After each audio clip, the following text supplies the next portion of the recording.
What are the ideas that determine fairness in a democracy? And how do we determine equal access to opportunities? This next title holds some fascinating perspectives.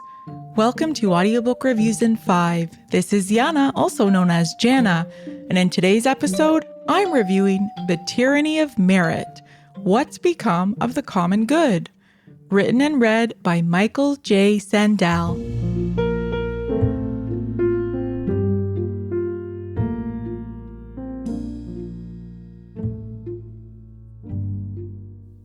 For most of my life, I've taken for granted that the idea of equality of opportunity, or meritocracy, while not perfect, is a democracy's best tool to ensure everyone a fair place at the starting line. In The Tyranny of Merit, political philosopher Michael Sandel attacks what he calls the rhetoric of rising and ideas about meritocracy on both the political left and right in the United States. What I enjoyed most about this book was Sandel's exploration of a distinctly American flavor of meritocracy. This is rooted in centuries-old Puritan teachings about predestination and being among God's elect, as well as contemporary ideas about the Protestant work ethic and extreme individualism, including popular culture renditions of the American dream and self-actualization.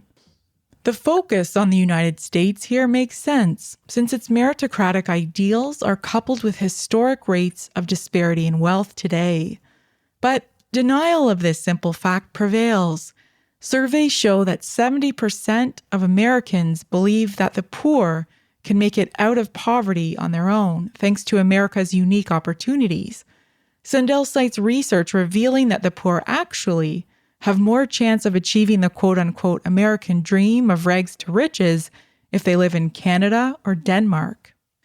The biggest problem, Sandel argues, is not just that meritocracy demands equality of opportunity, but it legitimates whatever inequalities follow as the consequence of innate differences in our perseverance, intelligence, and creativity. By example, Sandel highlights the luck of basketball star LeBron James not to have been born in Renaissance Florence, Italy, where painting frescoes was the proven path to wealth and celebrity. Any talent for playing basketball would have gone unrealized and unrewarded. In this context of luck or chance, even a perfect meritocracy would be a bad thing.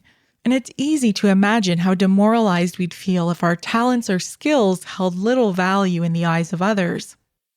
It's important to point out that Sandel isn't disparaging talent or the importance of finding the most skilled people to fill jobs. He's attacking the idea that meritocracy is a sustainable guiding principle in a just democracy.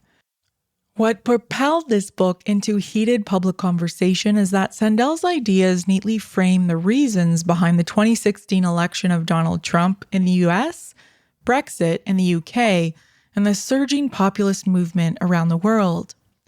Sandel conveys a sympathetic understanding of Trump voters. For all the thousands of lies Trump tells, the one authentic thing about him is his deep sense of insecurity and resentment against elites. This provides a very important clue to his political appeal. Sandel, a Harvard University professor, spends a lot of time exploring the problems with higher education in the United States, including admissions fraud at Ivy League colleges. And even when these institutions follow self-described progressive intake practices, these schools admit more students from the wealthiest 1% of families than from the entire bottom half of the American population. As a result, Sandel says, American higher education is like an elevator in a building that most people enter on the top floor. Sandel presents a potential remedy to meritocracy by arguing for contributive justice, the idea that, quote, we are most fully human when we contribute to the common good and earn the esteem of our fellow citizens for the contributions we make, unquote. Here, Sandel's proposed solution of a politics centered on dignity is compelling. But how do we define what it means to feel needed or like a meaningful contributor? And can we agree on what the common good means when society is so stratified? This is a glaring problem as humanity faces existential challenges in the age of climate change, information technology, and artificial intelligence. Yuval Noah Harari argues this perspective brilliantly in his book, Homo Deus. Celebrating the dignity of work seems almost a quaint idea while we live in an age that venerates automation, robotics, and the ostensible end of human drudgery. I was going to say here that maybe Sandel should have read Harari's book, but a Google search reveals that Sandel sat down with Harari to discuss Homo Deus back in 2017. So what gives? How could Sandel overlook this, especially given the length of his book and the fact it was published in late 2020, 3 years after Homo Deus? That critique aside, the Tyranny of Merit sounds very academic at times, and there are numerous references to philosophers whose ideas I'm unfamiliar with. Sandel's narration is decent, but somewhat slow, so I listened to this audiobook at 1.5 times the normal playback speed. Sandel is most engaging in conversation or while teaching, so I highly recommend you listen to his interviews and lectures on YouTube if you're not quite ready to take a deep dive on this topic. Still, I'm glad I listened to this audiobook to gain a richer perspective on meritocracy. I recommend this title for those of you interested in understanding the history of meritocratic ideals in the West and challenging your worldview.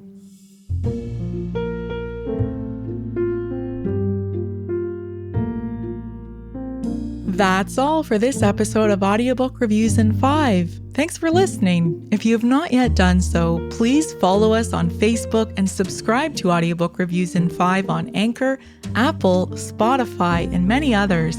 By subscribing, you help increase the profile of this podcast and chances of other listeners finding it. I look forward to checking in with you all again soon. Please stay safe and be well.